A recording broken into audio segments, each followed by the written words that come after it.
కూడా ఎమ్మెల్యే పదవులు వచ్చినాయి. ఇప్పటికీ కానీ దాసరాం గారు ఇప్పటికీ కూడా రంగా పేరు చెప్పుకోవడానికి కదా చాలా మంది ఆసక్తి చూపిస్తూ ఉంటారు.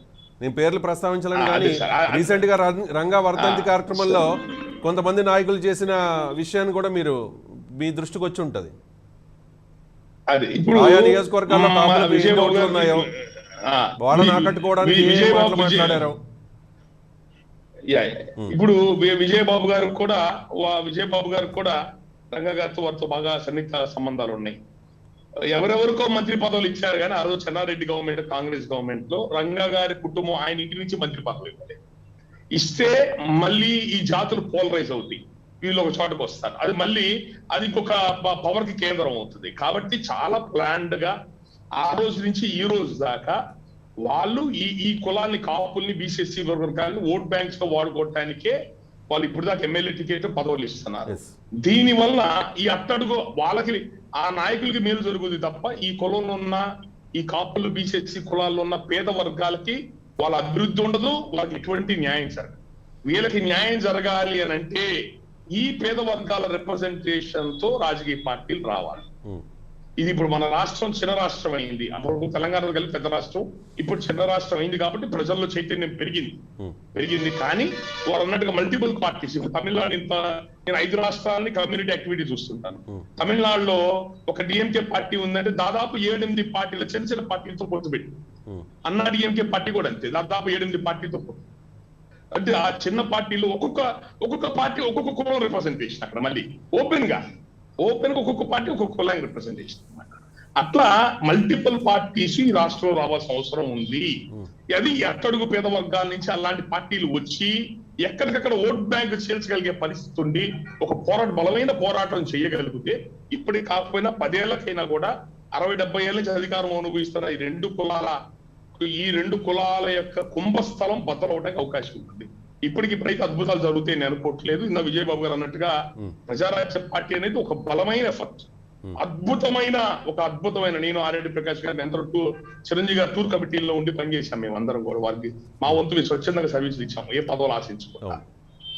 అది ఒక అద్భుతమైన 110 స్థానాలకు బీసీలకి, ఎస్సీలకి రిజర్వేషన్ లేని చోట ఇవ్వటం, ముస్లింస్ కి దాదాపు 20 స్థానాల పైన ఇవ్వటం, వైశ్యాసు ఈ రోజు వెల్లంపల్లి శ్రీనివాస్ గారు, చాలా మంది ప్రజారాజ్య పార్టీ, అన్నయ్య రాంబాబు గారు, వీళ్ళందరూ కూడా ప్రజారాజ్య పార్టీ వేదికగానే వచ్చిన వాళ్ళందరూ కూడా ఆ పార్టీ ఉండుంటే ఖచ్చితంగా పవర్ షేరింగ్ లోకి వెళ్ళేవాళ్ళు.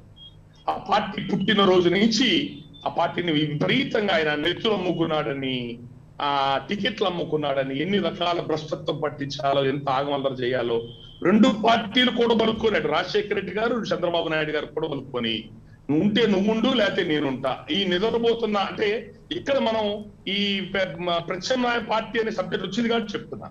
ఆ పార్టీలో అణువణువున ఆ పార్టీతో ఉన్నాం. చిరంజీవి గారితో పాటు ఒక నీడలాగా రాష్ట్రంలో తిరిగిన వాళ్ళం మేము, కాబట్టి చూశాను కాబట్టి చెప్తున్నాం. ఇద్దరు 2 పార్టీలకు సంబంధించిన నాయకులు ఉంటే నువ్వు ఉండు లేకపోతే నేనుంటా. మన ఈ నిద్రపోతున్న సింహం, ఈ కాపులు అనే పేద వర్గాల సింహం చిరంజీవి అనే పేరుతో నిద్రలేగుస్తుంది. ఒకసారి నిద్రలేసి పవర్ క్యాప్చర్ చేశారంటే 20-30 సంవత్సరాల దాకా వీళ్ళు దిగరు. కాబట్టి మనం ఎట్టి పరిస్థితుల్లో ఈ పార్టీని కంట్రోల్ చేయాల్సిందే అని చెప్పని ఇద్దరు కలిసి ఎవరికి వాళ్ళు కుయుక్తులు పని, ఎవరికి వాళ్ళు ఏం చేయాలో సర్వశక్తులు పెట్టి ఈ పార్టీ భ్రష్టత్వం పట్టించి దాదాపు ప్రజల్లో ఎట్లా ఉందంటే టికెట్లు అమ్ముకున్నాడని ఆయన ఎవరో పరకాల ప్రభాకర్ గారు నమ్మి ఆఫీసుకు తీసుకొస్తే ఆఫీసులోనే కూర్చొని పార్టీ మీద చండాలంగా మా చివరినిషోలు అర్థం చేసిన దెబ్బ, ఇట్లాంటి దెబ్బ అంటే 3%, 4% ఓటింగ్ దెబ్బ కొట్టేశారు. అది దానివల్ల ఏమైందంటే చివరిలో అందరూ 18% అంటారండి, కాదండి. ఉమ్మడి రాష్ట్రంలో 18%, ఆంధ్రప్రదేశ్ తెలంగాణ కలిపితే 18%, ఉంటే ఆంధ్రప్రదేశ్ తీస్తే 23-24% వచ్చింది ఆయన ఓటు. నెక్స్ట్ 17-18 ఎమ్మెల్యేలు గెలిచారంటారు, కాదు 50 ఎమ్మెల్యేలు పైన 500 ఓట్లు, 1000 ఓట్లు, 1500 ఓట్లతో ఓడిపోయారు. ఏది అప్రహత్యతంగా ఉన్న రాజశేఖర రెడ్డి చరిష్మా ఉన్న సమయంలో అది ఎన్టీ రామారావు పార్టీ పెట్టామంటే 30 సంవత్సరాల పైన కాంగ్రెస్ విసిగి వేసారిపోయి భయంకరంగా ప్రజల వ్యాక్యూమ్ ఉన్న రోజుల్లో పార్టీ పెట్టాడు.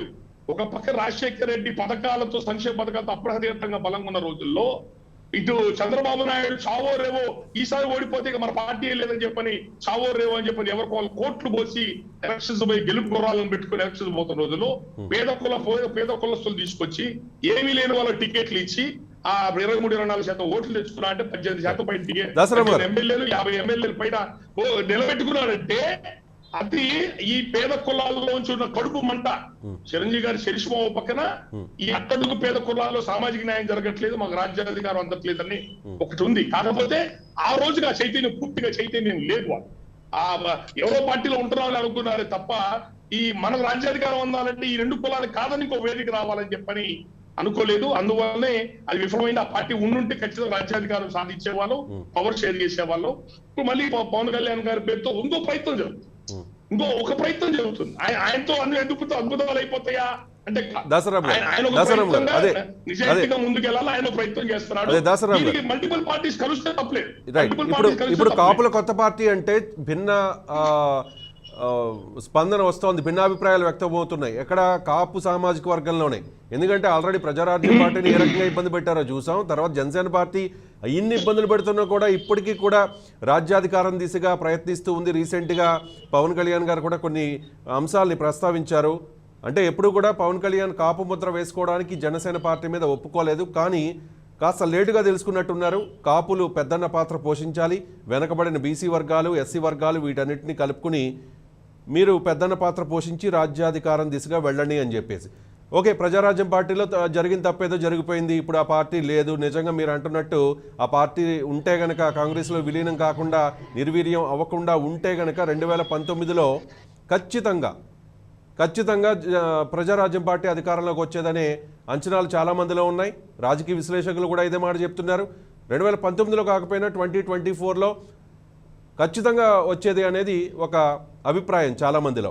కానీ ఇప్పుడు ప్రజారాజ్యం పార్టీ లేదు, జనసేన పార్టీ ఉంది. జనసేన పార్టీ కార్యకలాపాలు కూడా జరుగుతున్నాయి. క్షేత్రస్థాయిలో ఆ పార్టీని డెవలప్ చేయడానికి చూస్తూ ఉన్నారు. జనసేన పార్టీకి సపోర్ట్ చేయకుండా కాపులు కొత్త పార్టీ పెట్టడాన్ని చాలామంది కాపులే, మీ సామాజిక వర్గ నాయకులే, కార్యకర్తలే, ప్రజలే ఒప్పుకోవడం లేదు, విమర్శిస్తూ ఉన్నారు. దీని మీద మీరు చెప్పేది ఏంటి?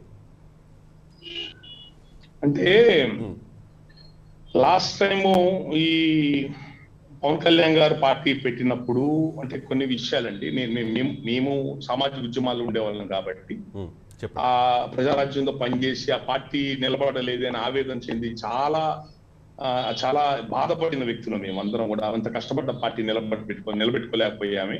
ఆ పార్టీని రెండు కులాలు కలిసి ఇతన్ని సునీత మనస్సు కలిగిన చిరంజీవి గారిని ఒక ఎమోషనల్ బ్లాక్ మెయిలింగ్, అతను రోజు ఏదో రకంగా అతను టార్చర్ పెట్టి మొదటిసారి గెలవని పార్టీ ఉండదు, ఈ కాపులు నమ్మి మీరేం చేయలేరు, మీ ఆస్తులన్నీ అయిపోతాయి, ఇట్లా అతన్ని అంటే 18% ఓట్లు ఉన్న పార్టీ ఈ పార్టీ అంటూ లైవ్ లో ఉంటే ఇతను ఎవరితో కలిస్తే ఆల్ ది గవర్నమెంట్ ఫామ్ అవుతుంది.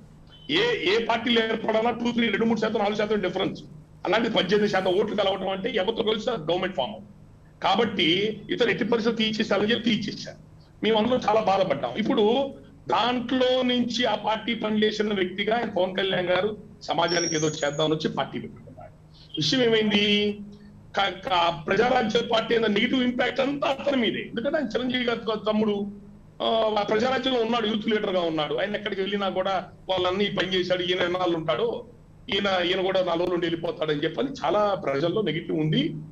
నమ్మలేదు, ఏ మాటగా ఆ మాట నమ్మలేదు. ఈయన కూడా దాదాపు చాలా టైం వేస్ట్ అయిపోయింది. 2019 ఎలక్షన్ చివరిలో వచ్చాడు. ఇది 4 ఏళ్లు దాటిన తర్వాత చివరిలో 1 year బిఫోర్ వచ్చాడు. ఆల్రెడీ గ్రామాల్లో ప్రజలందరూ కూడా 2 పార్టీలకి అటు ఇటు 2 గ్రూపులుగా డివైడ్ అయిపోయారు. అక్కడ కూడా ఈయన చంద్రబాబు నాయుడు గారు ఈయన సహకారంతో వచ్చిన ప్రభుత్వంతో ఆయన బాగా బలపడిపోయి డూ ఆర్ డై అని అంటున్నాడు. జగన్మోహన్ రెడ్డి గారు ఈసారి పవర్ లో రాకపోతే మాత్రం ఏ పార్టీ తలకిందులు అయిపోతుంది. అతను కూడా అది మళ్ళీ మొదలు అంటే వ్యాక్యూమ్ లేదు. వాళ్ళ అన్నగారు పార్టీ పెట్టినప్పుడు వ్యాక్యూమ్ లేదు, తమ్ముడు గారు పార్టీ పెట్టి ఎలక్షన్స్ వెళ్ళినప్పుడు వ్యాక్యూమ్ లేదు. 2 ఇతను వచ్చాడు. అయితే కాపు మీరు కాపులు సబ్జెక్ట్ ఎత్తారు కాబట్టి చెప్తున్నా. కాపులు 2019 ఎలక్షన్స్ లో కాపులు చెప్పుకున్న మాట ఏంటంటే ఈయన ఎంతవరకు నిలబడతాడో అన్నది ఒక అభద్రతా భావం లోనయ్యారు కాపు. వాళ్ళందరూ అనుకున్న కాపులు అందరూ కలిసి సామాన్యంగా అనుకున్న విషయం ఏంటంటే ఇప్పుడున్న ఎలక్షన్స్ లో ఇతను చెప్పే 0 బడ్జెట్ లో ఇతను చెప్పే విలువలతో కుర్రోళ్ళకి టికెట్లు ఇస్తాము, సామాజిక సేవల్లో ఉండే వాళ్ళు టికెట్లు ఇస్తాము, ఇట్లాంటివి కరప్షన్ ఫ్రీగా ఇలా చేస్తామని చెప్పి ఇలా మాట్లాడే వాటితో ఇప్పుడున్న మొదటి ఎన్నికల ఫైట్ లో ఇతను గెలవడు. ఈయన ఒకవేళ గెలవకుండా ఓడిపోయినా, ఈయన పార్టీ ఓడిపోయినా, ఈయన ఓడిపోయినా, ఈయన మళ్ళీ పార్టీ అంటూ తీసేయకుండా పార్టీని అట్లాగే పెట్టుకొని ప్రజా సమస్యల మీద నిలబడి ముందుకెళ్ళేటట్టయితే ఖచ్చితంగా ఇతను మనం సహకరించాలా, ఈసారి మొత్తం సహకరించాలని చెప్పని చాలా చోట్ల 2019 ఎలక్షన్స్ లో ప్రజలు అనుకున్నారు.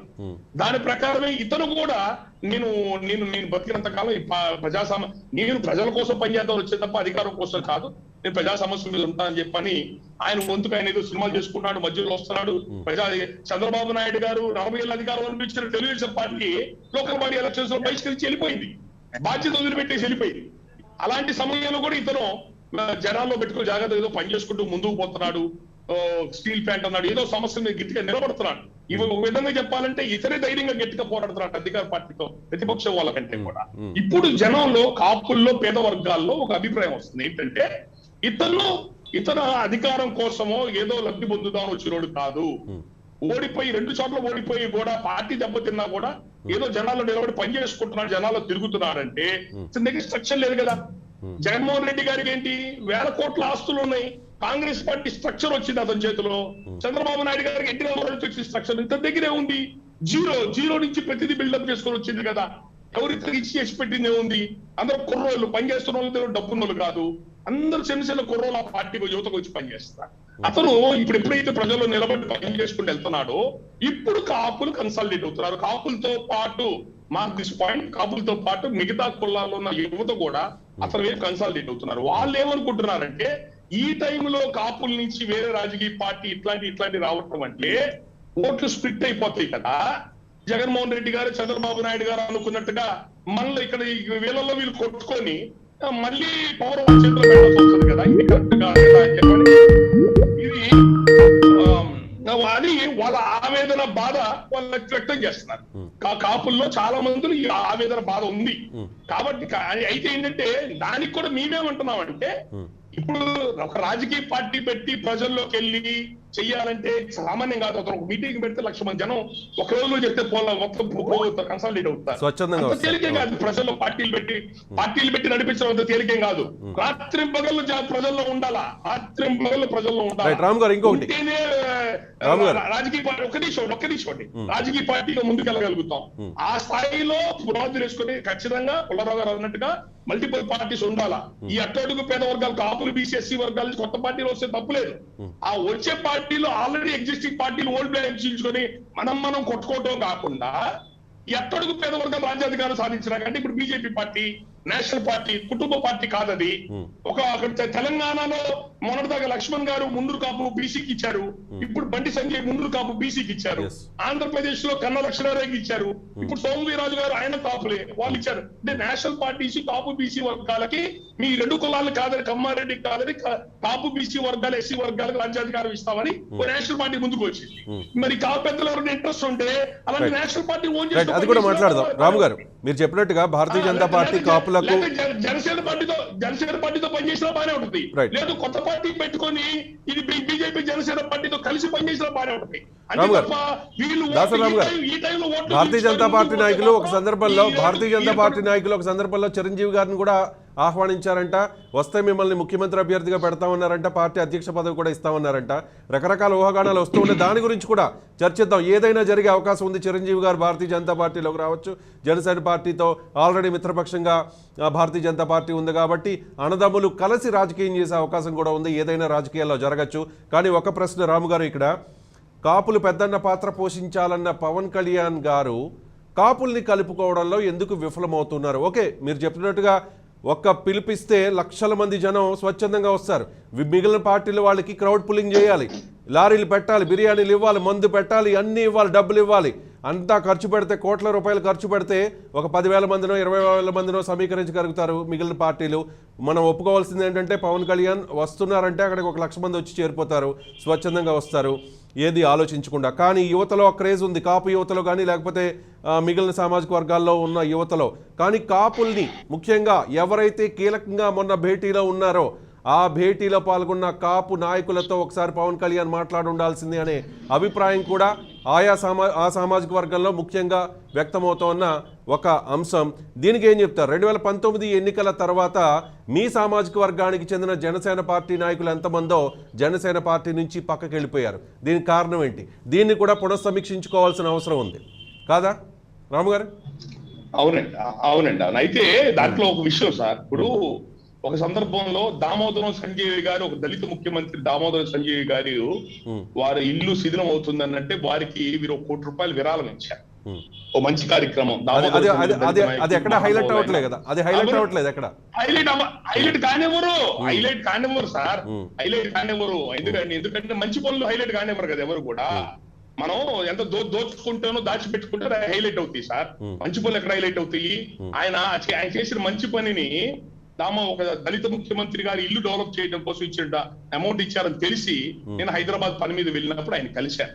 ఏమండి, మీతో పాటు తోట చంద్రశేఖర్ గారు ప్రజారాజ్యం పార్టీ పెట్టినప్పుడు కూడా ఆయన ఐఏఎస్ గా రిజైన్ చేసి బయటకు వచ్చినప్పుడు కూడా వారి ఆఫీసు దాదాపు కొన్ని సంవత్సరాలు ఆయన ఆఫీస్ ని ప్రజారాజ్యం పార్టీ ఆఫీస్ ఇచ్చారు. ఆయన అనేక విషయాలు గుంటూరులో ఆయన హౌస్ వాడుకోమని చెప్పి ఇచ్చారు. అనేక రిసోర్సెస్ పార్టీకి హెల్ప్ చేశారు. ఆయన ఆ పార్టీలో పనిచేశారు. మొన్న జనసేన కూడా పనిచేశారు. మీరు ఇట్లాంటి వాళ్ళందరినీ మీకోసం పనిచేసిన నాయకుల్ని మీరు ఎట్లా వదులుకుంటారండి? ఈయన చిన్న చిన్న విభేదాలు ఉంటే కలుపుకొని పోండి అని చెప్పనంటే పవన్ కళ్యాణ్ గారు స్వయంగా ఒక మాట అన్నారు. ఏంటంటే, నేను తోట చంద్రశేఖర్ గారితో నేను దగ్గరుండి ఏమన్నా పొరపాటు ఉంటే సరి చేసుకుంటా వారిని చెప్పని వారి దగ్గర రాయబారాన్ని పంపించాను నేను. వారు తోట చంద్రశేఖర్ గారు చెప్పింది ఏంటంటే, మనం ఎలక్షన్స్ రాజకీయం చేస్తున్నప్పుడు పార్టీని బలోపేతం చేసుకోవాలా. మనకు వస్తున్న ఓట్ బ్యాంక్ పూర్తి స్థాయిలో మనం రాష్ట్రం మొత్తం గెలిచే పరిస్థితి మనకు లేనప్పుడు మన రాజకీయ సమీకరణలు ఎలా ఉండాలా, ఎవరితో పొత్తులు ఉండాలా, ఎవరితో కలిసి పనిచేయాలా, ఇలాంటి అన్ని ప్రతి వ్యూహాలన్నీ కూడా ఒక క్రిస్టల్ క్లారిటీగా ప్రతి వ్యూహాలు ఉండాలి కదా. అవన్నీ ఉంటేనే కదా ఎవరన్నా పని చేసినా మనం పడ్డ కష్టానికి ఫలితాలు ఫలితాలు వచ్చేదని చెప్పని, అంటే భవిష్యత్తు ప్రణాళిక నిర్దిష్టంగా ఉండాలి కదా అని చెప్పని తోట చంద్రశేఖర్ గారు ఆయన రానల్లా నిర్దిష్టంగా ఉండాలి కదా. అలా లేకుండా ఊరికి కష్టపడి పోతే ప్రతి నియోజకవర్గాల్లో 10,000 ఓట్లు, 20,000 ఓట్లు, 30,000 ఓట్లు, 40,000 ఓట్లు వస్తాయే కానీ సీట్లు రావు కదా మనకి అని చెప్పని ఆయన యొక్క కొన్ని డౌట్స్ సందేహాలు. అంటే కాపులను రమ్మని కదా ఆయన చెప్పింది. మీరు పెద్దన్న పాత్రగా ముందుకు వచ్చి బీసీఎస్సీ నాయకులు మీ కోసం ఎక్కించుకొని ఈ రెండు కులాల కుంభస్థలాన్ని బద్దలు కొట్టి పేద కుల రాజ్యాధికారం సాధించడానికి మీరు పెద్దన్న పాత్ర తీసుకొని ముందుకు రండి. మీరు వస్తే నేను నిలబడతాను, మీ అందరికన్నా ముందు నిలబడి దీనికోసం మనం ముందుకు వెళ్దాం అని చెప్పి అన్న తర్వాత నెక్స్ట్ ప్రజారాజ్యం పార్టీ పెట్టి తీసేయటం వలన మన్నగర పార్టీ కొన్ని కారణాల వల్ల తీసేయటం వలన చాలా మంది ఇబ్బంది పడ్డారు, నష్టపోయారు. దానికి నేను క్షమాపణ కోరుతున్నానని చెప్పి అనిన తర్వాత రాష్ట్ర వ్యాప్తంగా కాపులు నెక్స్ట్ మిగతా కులాల్లో ఒక అద్భుతమైన చైతన్యం వచ్చింది. ఒక వెల్లువగా నేను అనేక ప్రాంతాలు నేను ప్రతి రోజు ఏదో ఒక నియోజకవర్గంలో కార్యక్రమాలు ఉంటాయి నా కాపుసంగా. నేను ఎక్కడికి వెళ్ళినా కూడా లేదండి, ఆయన స్వచ్ఛందంగా బయటకు వచ్చి మనలందరూ ముందుకు వచ్చి నిలబడమన్నాడు. తప్పకుండా ఇప్పటికే మనం పొరపాటు చేశాం, 2019 ఎలక్షన్ మనం పొరపాటు చేశాం. ఈసారి మాత్రం ఖచ్చితంగా పవన్ కళ్యాణ్ గారితో మనందరం కలిసి పనిచేద్దాము, ఈ పేద కులాలను కలుపుకొని గట్టిగా అందరం కలిసి ముందుకు వెళ్దాం అని చెప్పని చాలా చోట్ల చాలా ఉత్సాహంగా కాపులు చెప్తున్నారండి. రేపు ఖచ్చితంగా పెనుమార్పు వస్తుంది. అద్భుతమైన ఎలక్షన్ కి వెళ్తామని చెప్పి నేను. రైట్ రామ్ గారు, డిబేట్ని ఇంకొక 1 అవర్ ఎక్స్టెండ్ చేస్తున్నానండి. మీకు ఖచ్చితంగా అవకాశం ఇస్తాం. మీతో మాట్లాడాల్సిన అంశాలు చాలా ఉన్నాయి. రైట్, శివశంకర్ గారు జాయిన్ అయ్యారు, జనసేన పార్టీ ప్రధాన కార్యదర్శి. శివశంకర్ గారు గుడ్ ఈవినింగ్. మరి కాసేపట్లో మీతో మాట్లాడతా. ఆర్ఎడి ప్రకాష్ గారు చాలాసేపు అయింది, క్షమించాలి. చాలాసేపు అయింది మిమ్మల్ని హోల్డ్లో పెట్టాం. మీరే చెప్పాలి చాలా ప్రశ్నలకు సమాధానాలు. ఎందుకంటే హైదరాబాద్లో జరిగిన ఈ కీలక సమావేశంలో పార్టీలకు అతీతంగా చాలామంది కాపు నాయకులు పార్టిసిపేట్ చేశారు. భారతీయ జనతా పార్టీ నుంచి కన్నా లక్ష్మీనారాయణ గారు, మీరు ఆ భేటీలో పార్టిసిపేట్ చేశారు. అసలు ఏం జరిగింది? ఈ భేటీలో జరగనివి జరిగినట్టు కొంతమంది అసత్య ప్రచారాలు చేస్తూ ఈ కీలక సమావేశానికి వక్రభాష్యాలు తీసుకొచ్చే ప్రయత్నాలు కూడా కొంతమంది చేశారు. ఆ విషయం కూడా మీ దృష్టికి వచ్చి ఉంటుంది. అసలు ఏం జరిగింది అనేది మీ మాటల్లోనే వినాలనుంది. ప్రకాష్ గారు, ఏం జరిగింది? కొత్త పార్టీ ఎప్పుడు? అందరికీ నమస్కారం అండి. నమస్తే అండి. ముఖ్యంగా ఆ డిబేట్ లో ఇప్పుడు ఇవాళ చాలా అర్థవంతమైన చర్చ జరిగింది. డిబేట్ లో ఉన్న వాళ్ళందరూ కూడా మా సామాజిక వర్గానికి సంబంధించి కానీ సోషల్ యాక్టివిటీస్ కానీ పొలిటికల్ యాక్టివిటీస్ యాక్టివ్ ఉన్నారు కాబట్టి చాలా సుదీర్ఘంగా సవివరంగా చాలా విషయాలు మాట్లాడారు. నేనేం చెప్తానంటే, అసలు ఆ రోజు జరిగిన మా పార్టీ అంటే మా సామాజిక వర్గం యొక్క ముఖ్యోద్దేశం ఏంటంటే, రానున్న ఎన్నికల్లో కానీ లేకపోతే రానున్న సామాజిక మార్పుల్లో కానీ కాపులు అనేవాళ్ళు ప్రముఖ పాత్ర, ప్రధానమైన పాత్ర పోషించాలని చెప్పేసి ఒక కామన్ ఎజెండా తోటి ఆ రోజు అందరూ కలవడం జరిగిందండి. దానిలో ఇట్స్ ఇంకా ఫ్లూయిడ్ స్టేజ్లో ఉంది కాబట్టి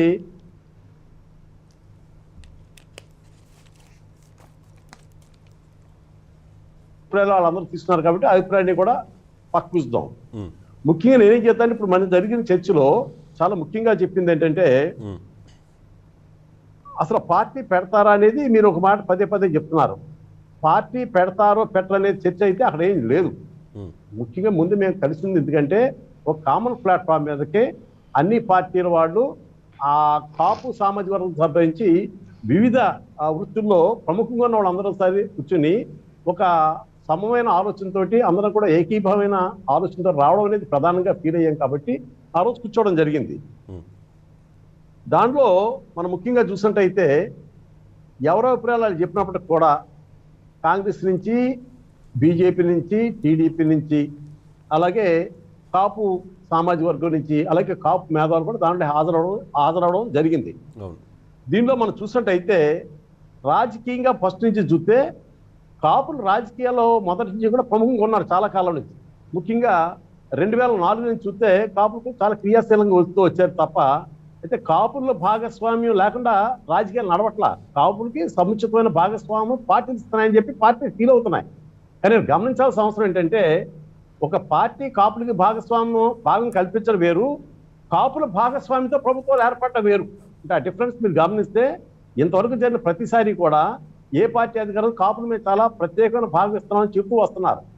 అంటే ఆ కాపులకి భాగం ఏమవుతుందంటే ఆ పార్టీలో ఒక డిస్కషన్లో ఉంటుంది. వాళ్ళందరూ కూడా వాళ్ళకు అనుకూలమైన కాపుల్లో లేకపోతే వాళ్ళకు అనుకూలంగా ఉంటారనే వ్యక్తులకి పదవులు కట్టిపెట్టడం జరుగుతుంది. ఇక్కడ మనుషులు ఎన్నుకోవడం కూడా కాపులకు సంబంధించిన సీట్లు ఇచ్చేటప్పుడు కూడా చాయిస్ ఏమవుతుందంటే రాజకీయ పార్టీల యొక్క చాయిస్ అవడం వల్ల వాళ్ళ కాపు యొక్క ఆలోచన కానీ, కాపు యొక్క హక్కుల గురించి కానీ, కాపు యొక్క అవసరాల గురించి కానీ వాళ్ళు గట్టిగా మాట్లాడే స్థితి లేదు. ఆ స్థితి నుంచి రాజకీయాల నుంచి బయటపడాలంటే ప్రధానంగా మేము అనుకున్నది ఏంటంటే కాపుల యొక్క భాగస్వామ్యంతో ప్రభుత్వాలు ఏర్పడాలి ఫస్ట్ థింగ్. అయితే కాపులు ఒక్కడు ఈ పని చేస్తారని మేము చెప్పట్లా. మేము అందరం కేవలం కాపులే కావడం ప్రధానమైన ఆలోచన ఏంటంటే కులం అనేది ఒక ఎక్స్టెండెడ్ ఫ్యామిలీ కాబట్టి ముందు మా కులానికి సంబంధించి మా ఫ్యామిలీకి సంబంధించిన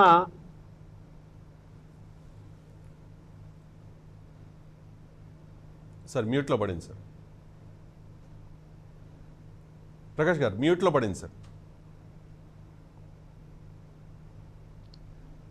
వర్ణాలు ఉన్న ఇతర కులాలు కానీ అందరినీ కలుపుకుని నిలిపి ఉద్దేశం కాపులకు ఉంది. మా ప్లాట్ఫామ్ ఉంది, ముఖ్యంగా కాపు ప్లాట్ఫామ్కి.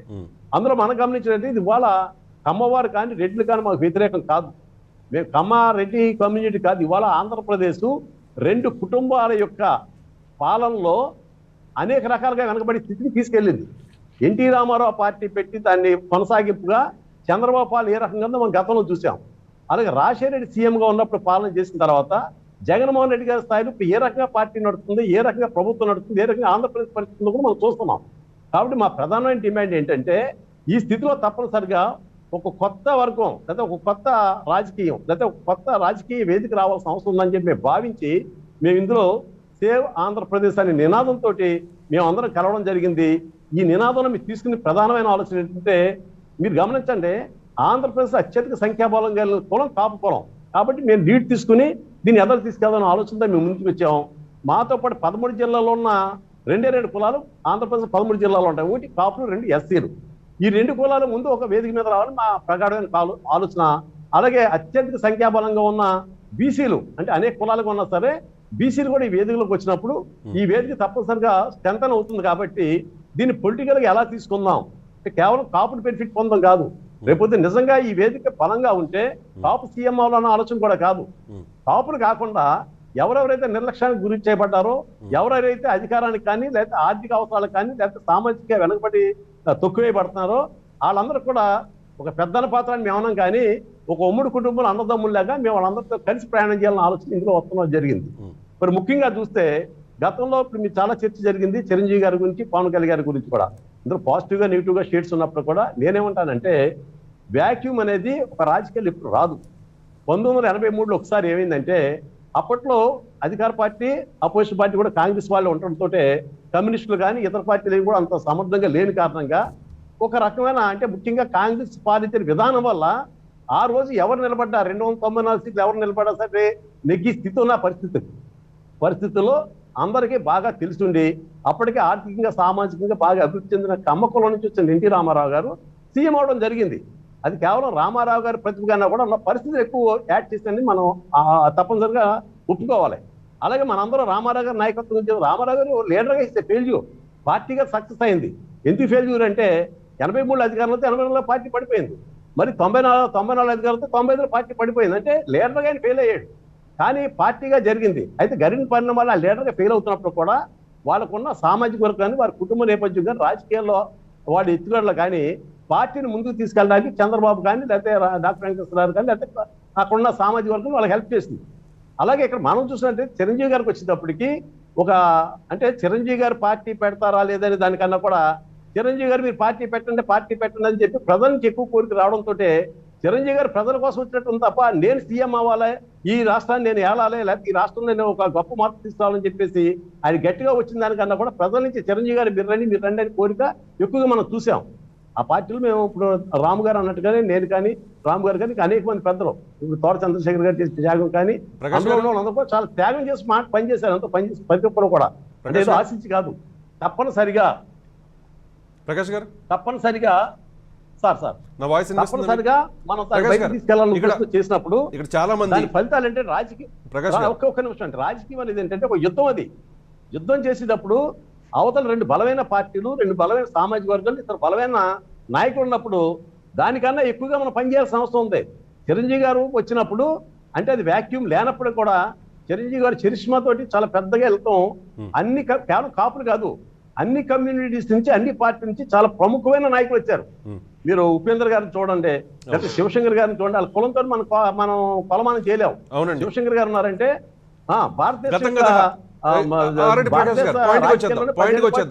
ప్రజారాజ్యం పార్టీ సమయంలో చిరంజీవి గారిని ఏ రకంగా ఇబ్బంది పెట్టారు, ఆయనని మానసికంగా కన్ఫ్యూజ్ చేసి లేనిపోని అపోహలు కల్పించి ఏ రకంగా పార్టీని ఇబ్బంది పెట్టారనేది అందరికీ తెలిసిన విషయం. ఆ బాధ ఆవేదన ఇప్పటికీ కూడా చాలామంది మీ సామాజిక వర్గానికి చెందిన నాయకుల్లో సామాన్య ప్రజల్లో ఉంది, నో డౌట్ దానిలో. కానీ ఇప్పుడు జనసేన పార్టీ ఉంది కదా, జనసేన పార్టీ కూడా ఆల్మోస్ట్ మీరు చెప్పినట్టుగానే అదే లైన్ కదా. కాస్త లేట్ అయినా కూడా పవన్ కళ్యాణ్ అదే లైన్ తీసుకున్నారు. కాపులు పెద్దన్న పాత్ర పోషించండి, అణగారిన వర్గాలు, అణచివేయబడ్డ వర్గాలు ఎవరైతే ఇన్నాళ్ళు వివక్షకు గురయ్యాయో ఆ వర్గాలన్నింటినీ కలుపుకుని 2024లో రాజ్యాధికారం తీసుకు వెళ్ళండి అని చెప్పి ఇంచుమించు అదే లైన్ చెప్పారు. అంటే జనసేన పార్టీకి అవుట్రైట్గా కాపులంతా సపోర్ట్ చేద్దామనే ప్రపోజల్ ఏం రాలేదా మొన్న మీరు పార్టిసిపేట్ చేసిన మీటింగ్లో? Mute sir, mute. జనసేన గురించి చర్చ వచ్చింది, పద్మనాభం గారి గురించి చర్చ వచ్చింది. ఓకే, చెప్పండి.